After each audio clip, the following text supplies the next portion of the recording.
welcome to another episode of Let's Talk. I'm Jade, Harrell, and I'm joined by Ivy Hartman, Amber Klear, and Jami Ballentine Dolby.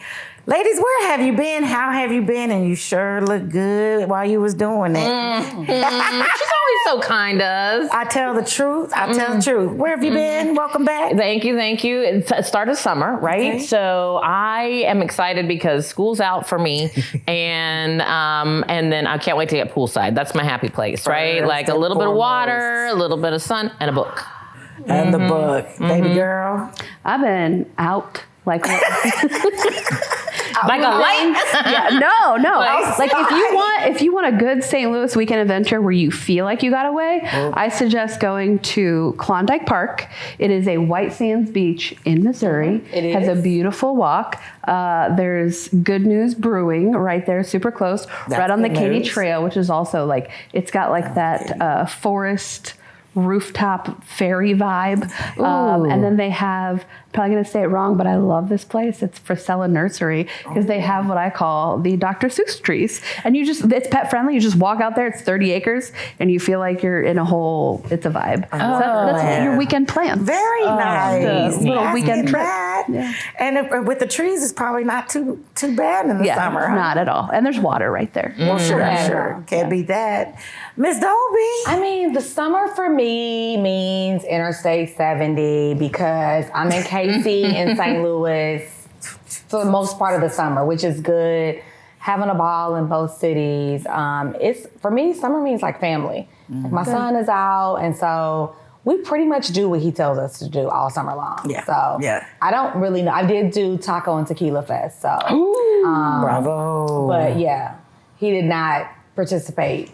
No. He participated in the tacos. Yeah. Oh, I always love that. Getting the kids out, doing the festival thing, and then like it's best for everybody, right? Summer is for festivals. Yeah. Yes. You know, Yes. summer is for festivals. Exactly. Yes. Exactly. And I look forward to it every season. And you're always at the hot stuff. But I do want to catch a ride with you to KC so I can go see my baby girl at school. Okay. We can all take the train. Exactly. Yes. While she's exactly. I'm down with that. So Can we if do you're a going show up on the road? frequently, I think we can. Can we, producers?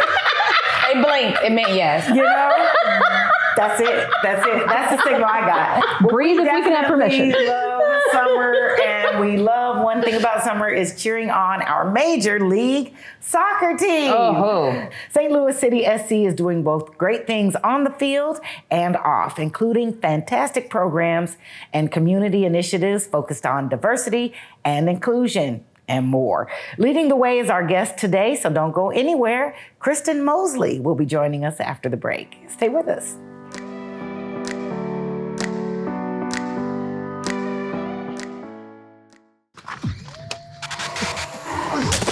Multiple studies have shown that marijuana can slow both driver reaction and response time, which can be really dangerous.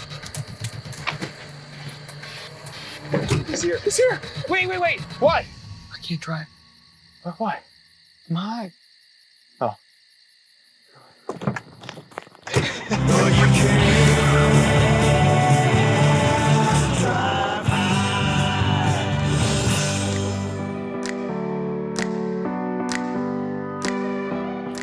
After an unforgettable inaugural season, fans can't get enough of St. Louis City SC. And since the beginning, the club has made a point to become a very part of the fabric of our community. So our guest today has been at the forefront of some of those efforts, and you'll find out even more. Please help us welcome Kristin Mosley, the Director of Diversity, Equity, Inclusion, and Belonging with St. Louis City SC. Thanks for joining us. I am so happy to be here. Say that 5 times fast. I can't do it. I can't. We're lucky that I was tossing you because for a minute there. B. Yes, D-I-B, I'm going to start doing that at work. But that's a key part about being and not just doing. And so I'm really excited to hear about the work you've done and how you got to this position in life, your career. So I have about 15 years of combined HR and DEI experience. My career path I wasn't seeking after it, just kind of led into DEI space, and it's been such a ride for sure. And I also was on the project team to help build the stadium, and I managed all the diversity opportunity for the stadium for the MBE and WBE, and to watch the project go from hole in the ground to tunnels being created and all kinds of things to now what it is, a flourishing team and stadium, and had an amazing inaugural season. It's been so rewarding, and to see the impact that it's had on our city and downtown West. Well, there's so much to celebrate, including that, but I don't want to get lost on the fact that you were able to get those designations for St. Louis City SC, woman-owned business, and a disadvantaged business designation that then created more opportunities and work. Yeah. So key to what you did with the project management and bringing the soccer stadium to be, all of that. Bravo. Thank you. To you. And Yeah. now you're part of the ownership team. I am. I love it on this side. Right. This is fun. The construction side was very Right. interesting, but the ownership side and being with the team has been so much fun. It's probably been the most fun I've had on the job so far. Okay. Yeah. Belonging. Casually bring up that you're the only person that got brought from Yeah. the construction to the ownership side. I am. Hey, that's what we like to hear. Tell it, Jami. I know that you said DEIB. I still feel like the belonging piece is very new to the corporate space and really to the diversity space in general. What does belonging really mean? And then how does that work for a sports team? I mean, as a fan of St. Louis City SC, what does it mean for me? Why is that important to belong in that space? So first, belonging. We're all human beings before we're even employees, and so we come to the workspace hoping to bring parts of our authentic self. And if there is an environment and psychological safety within the organization, then bringing the true you helps put more input and you produce more output for the organization, and then you are able to freely be yourself, which makes you want to do more. I don't think companies realize how important it is to allow people to be themselves, because if they're freely allowed to be themselves, then they'll freely do whatever, not whatever, within reason, but then they'll freely do what they want to do for the organization. And belonging is a really interesting part that we decided to put on there, because I'll speak for myself personally, just being a DEI champion, advocate, I cannot do my job effectively if there are parts of me that I cannot show you. And so that means Kristin, who can be at times very direct, I need to be that, in the workplace. Then there's a silly Kristin side, and then there's the fun, and all those facets of me, I think are important to be able to show up in the workplace. Authentically. How does that translate to the fans? So, because I really do feel like one of the things that you experience that's really different from really any sporting experience that I've ever seen with City SC is the fans really cheer out loud, right? Yeah. And St. Louis is always known for like having the best fans, but we're really polite fans. They're still polite in St. Louis City SC. They're still very polite, but I call it like cheering out loud. Like I feel like I can have fun when I'm there. Like I feel like if I scream, the whole section is not going to turn around and look at me. Is that really? That's intentional. That's intentional. Okay. I think that, soccer in general, or football, if we want to. It is a very loud sport. It's very involved, and it's so different from what we're used to with baseball, because we're a baseball city, and it's so different. And so when you go to a soccer game, you're like, what is this, right? But it's intentional. And so one of the things that we've done to help make sure that the fans belong is our City Moves program. And we have it for women in the LGBTQI plus community with other underrepresented groups to come. But City Moves essentially is for us to provide the space to give voice, for the fans to give voice about what they want to see come from the stadium, the team, what their thoughts are like or dislike about some things that we're doing, to give us ideas, because we don't know it all. And so we have to go to our fans and say, hey, what do you think? And then take that feedback and see how we can create programming surrounding what they give us. I think that's such a huge admittance to say, we don't know it all. Like give us your views from the outside. So. And we're even intentional about our food partners that we have in the stadium. They're all local restaurants. And so that is another thing about inclusion and about being an exceptional neighbor, is saying, hey, we want to give this restaurant in the city an opportunity to have a space within the stadium. So that's another part of the belonging piece, I believe, and inclusivity as well. Speaking of outside the stadium, how has working in the position that you're in impacted your personal life? Yeah, it's impacted my life on two levels. One, from an educational piece, keeping up with what's happening with the laws that are being handed down, and how that will impact us, even though we know from an educational standpoint it's an impact to the educational sector, but then that's also an indicator of what's to come in corporate America too. So keeping up with that and trying to understand how that will impact our organizations. But then two, it's overwhelming. It can be extremely overwhelming. It can be very draining. And at times it can make you want to give up and not want to deal with it anymore. And so balancing that, I have to be really intentional with myself about the mission, the vision, and the fight. And DEI, I learned this at I didn't learn it, but I heard this at a conference I went to last year. Sometimes in the DEI space, you just want to accomplish it all. You got to fight and get it all done. And then one person just put in perspective for me when they said, you cannot boil the entire ocean. And at times you feel like you just have to with the DEI space. And it's like, you know what? I cannot. Let me just take a little bit of it and boil it on the side and then chip away at the ocean.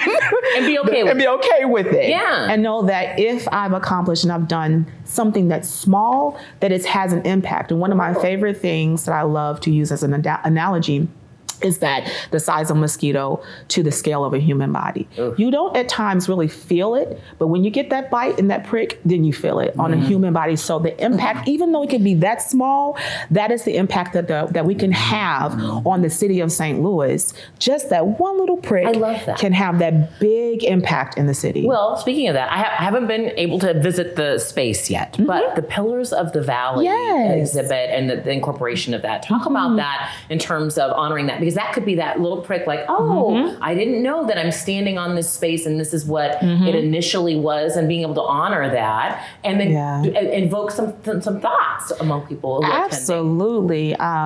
When I heard of that, I was completely blown away. That was in the works before I even started, in all honesty. And I was blown away to hear about that. Matter of fact, I didn't even know about the Mill Creek Valley. I had no clue. And I was like, what? How have I been a resident of St. Louis, Missouri and not know? And that's just another indicator about history that's been swept under the rug. And it takes not certain people, but it takes us to really look at the history and want to bring it to the forefront and not be afraid to bring it to the forefront because of what others think. I think for people watching, explaining what it is. Yes. And so Mill Creek Valley was a community of about 20,000 that housed about 20,000 African Americans. And they were all displaced due to urban renewal. And so what we did was we wanted to honor that. And our stadium is built on part of that, the land on which Mill Creek Valley was. And so we took those pillars through the work of Damon Davis, and we erected them there. And that is who we're paying homage to, the land in which we live on, essentially. And I'm so proud of us doing that. It's just amazing. If you haven't been there, they're outside of our stadium. You don't need to, you can just go walk up, visit them anytime you want. They will never go anywhere. That's probably very soothing to this community and speaks to valuing and belonging to St. Louis. They're not going anywhere. As long as we're here, they will be there, represented and upheld. And that's powerful as that story starts to unfold and we make sure that those voices are heard. You are doing that job there, my dear. And that's so mentioned. You mentioned the voices being heard with the pillars. They are like the sand of the time, and then there's lights that come up the top of the pillars. And inside there are the names of the remaining residents. And so essentially that's like their voice being shot up, and that we are acknowledging that their voice is still being heard. Absolutely. So, that intentionality is why we are so excited and can't get enough. But we need to take a quick break. But stay with us. We have a lot more to talk about with our guest, Kristin Mosley, when we come back. Stay with us.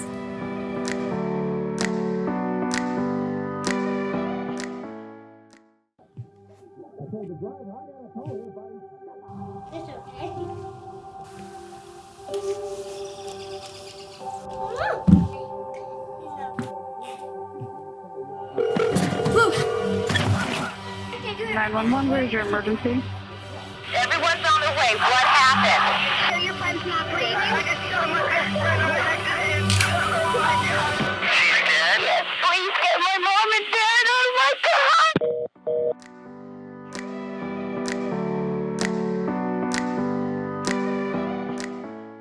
And thanks for staying with us. We're chatting with Kristin Mosley with St. Louis City SC. We have just scratched the surface and there's so much more to discuss. Kristin, you really touched us with that reflection and the intentionality of what your organization does. And it sounds like it's full sweeping. Tell us a little bit more about those efforts and what you intend for the next season. Yeah, so for our first year was really about laying the foundation, gathering metrics, building relationship, getting to know people, just understanding the organization. And then this year is implementation. What did you learn, if I may? What did you learn about us? About St. Louis City SC? About St. Louis. Oh, Yeah, it's right, because you grew up You're learning here, about but the fans. it's Like there's some depth into what you said. You learned a lot about the folks that were engaging. What's one of your takeaways, if I may? I would say I learned, well, when it comes to the fans, they are very passionate. That is one thing I really learned. And I didn't realize that soccer fans were as passionate and vocal about what they want. That's one of the reasons why we created the City Moves, was to give them that outlet. So that's one of the things I learned. I was like, wow, okay, this is different. And I'm new to sports too. So I've not been in the sports industry before. So this is my first go around in the sports industry. So I'm still learning some things, but I just love, even though I said I learned that, I love how passionate they are too. It's really great to see the passion come from them because it means they care. I love that. So that's how you respond. What do you respond to then? If you know, you listening, you want to know how do we best serve? How do you respond to passionate fans? You respond with conversation. You respond with listening. I think a lot of times that we don't do enough of is just listening. And I think that's a lot what people want to do is they want to talk and they want to know that they're being understood. And so when you're giving them the opportunity to talk and you're listening and letting them know that you understand, that's very key. Then, the relationship is great. Okay, we talk about work. I want to know Kristin, like the woman, right? So when you're kicking back after work and you're finding your joy, where is that coming from? My joy? Yes. Wow. So I'm very family centered. My extended family is extremely large and we are very tight knit. So a lot of my foundation comes from my family. And then I also love to write. That is another thing that I love to do is just to write. Which is great because that's not a hobby, y'all. This is like you're a published author. Yes, I am 2-time. You decided one day I'm going to write a children's book, or was this always something I think I want to do this? It's always something that I've wanted to do, and you know that imposter syndrome gets the best of times.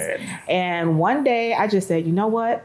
I'm just going to do it. So I took a leap. And this is one of my favorite quotes. I took a leap and I built my wings on the way down. And so, sometimes we think too hard about things. And sometimes you just got to go. It doesn't have to be perfect or whatever. So I did that. And so I published my first book in 2021 called Queen Olivia and the Lava Monster. Weren't you building a soccer stadium and organization? Yeah, it was a lot. But I did it. I know you were at home reading a bunch. And then, it was really. And she's right. You're right. Building and making. I remember when it was right in the midst of COVID. Yeah, when I got the book, I sent it. My son wasn't in school. Right. He was still doing virtual, but I sent the book to the school for the school to have it there, and he wasn't even there. So that's crazy. Yeah, I wrote that book from a place of for little Kristin, to say, hey girl, you can do it. And it really helped the little Kristin in me. I did that for her. Yeah. Good. Well, you're not just her. It sounds like other kids too. You got a whole foundation going on. Yeah, I'm working on that. Wow. I'm building that slowly but surely, but it's all part of the Krissy's Kids Book Club brand, and it'll be Krissy Kids Krissy's Kids Matter Foundation. So I'm looking forward to it, and it's going to be a lot coming from me. But I want to do a little plug.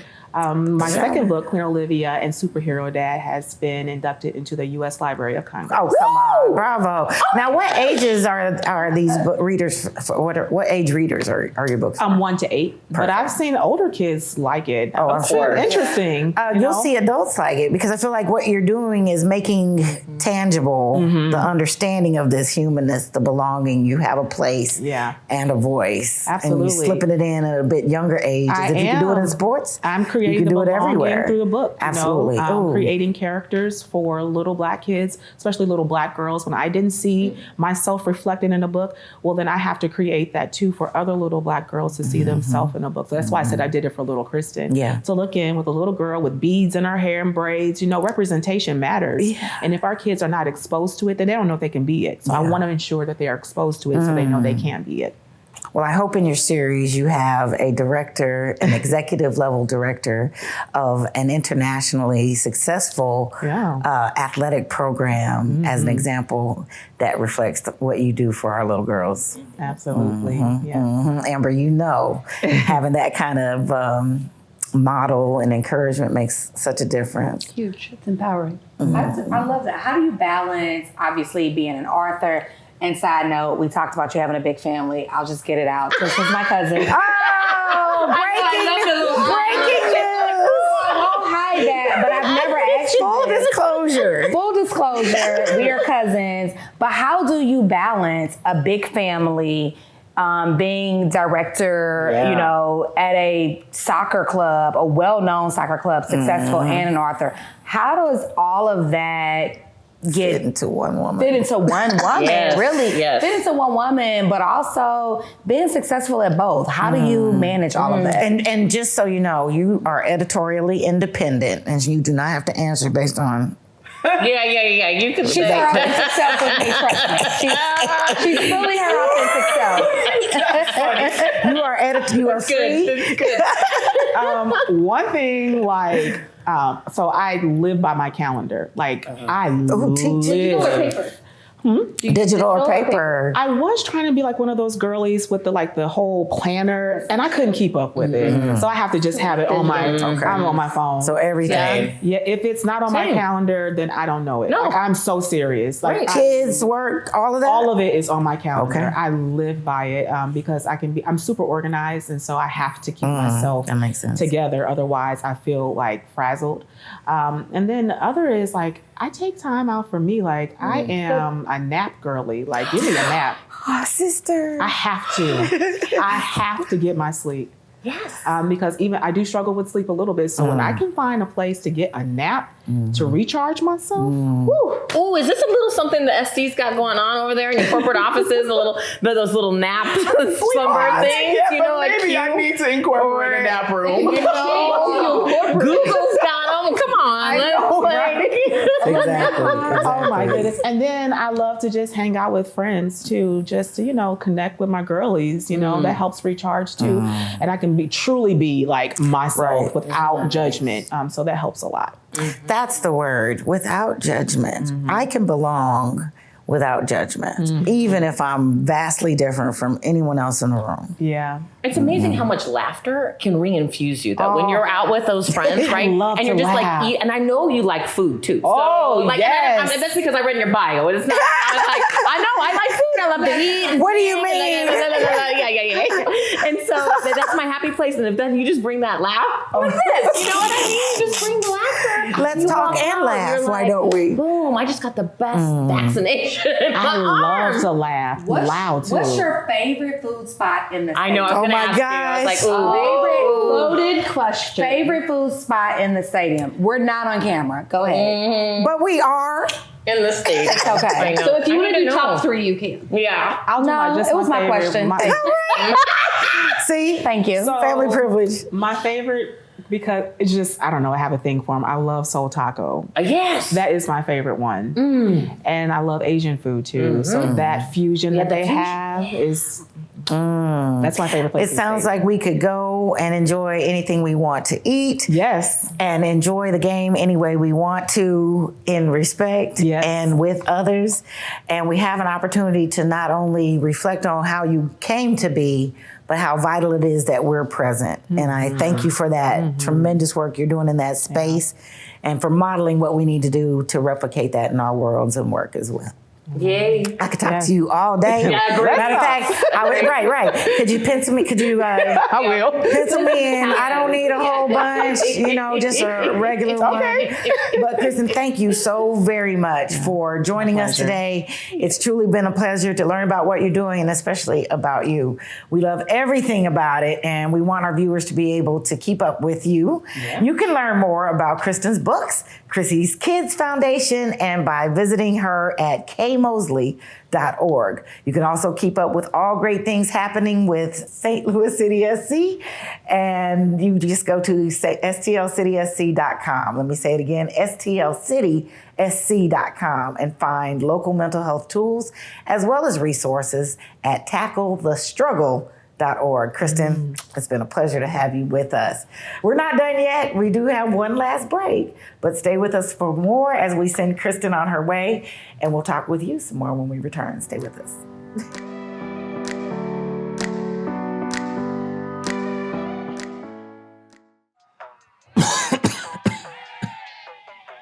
Oh, man. I can't believe I'm missing this. Okay, Grandma.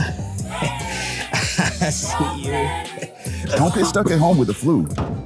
A flu shot is the best way to prevent the flu and its potentially serious complications. It keeps you, your community, and loved ones protected. Don't get flu FOMO. Learn more at getmyflushot.org.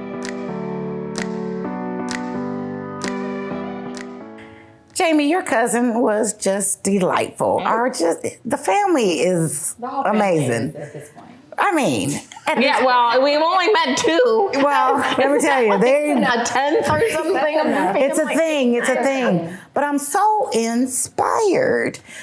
Fully. It really is. Yeah. She's amazing. I think that what Kristin is doing with St. Louis City SC is really reflective of where we're going with the whole region. Mm-hmm. I mean, I feel like St. Louis is growing into this space where we've always been so diverse and we've been, trying to be equitable, but this is the first time I've really seen St. Louis trying to become belonging and where everyone feels like they're a citizen and welcomed within the city. This, for me at least, I've always personally felt welcome in the city, but I feel like other citizens haven't. But these last, 3 to 5 years in St. Louis is that. And I think projects like St. Louis City SC is driving that. Right. The intentionality behind it, though, like there's just every layer of it, I think, primes and builds for that kind of future we're hoping for. The one thing we didn't get to talk about, though, with Kristin was the struggle and promoting more about mental health awareness. And so we did talk about being able to tackle the struggle and find out more about that. But Kristin was very brave in doing a video talking about how therapy has helped her become more of her authentic self and be able to be present in all those spaces and in her life and all those kinds of things. And so as a mental health counselor for high school students, I was really glad to see that they, as an SC, are putting that out there. And we know in media, we see the athletes talk about it, right? And so, these are the people behind all of that happening, right? And really the pillars of all that happening. So, and she's on the forefront of making things. I think everybody in St. Louis. I feel like mental health for a lot of people just came like a cool buzzword, right, for a minute. But I feel like they're really doing the work and allowing people. You really have to feel a part of something to be able to speak out about certain things and to be an advocate, especially for mental health. So that's where the DEIB really has spawned that. DEI. B! I get to B. Well, unfortunately, we don't have any more time to be in this episode, but that's all the time we have, and it was so good. We have to thank our guest. Make sure you tell her. We want to see her and spend more time with her. Yes. Kristin Mosley, the Director of Diversity, Equity, Inclusion, and Belonging with St. Louis City SC. And thank you at home for joining us as well. The show may be over, but you can always find us on Facebook, X, Instagram, and YouTube, or just visit us at stltv.net. I'm Jade Harrell for Amber Klear, Jami, Ballentine, Dolby, and Ivy Hartman. We'll see you next time on Let's Talk.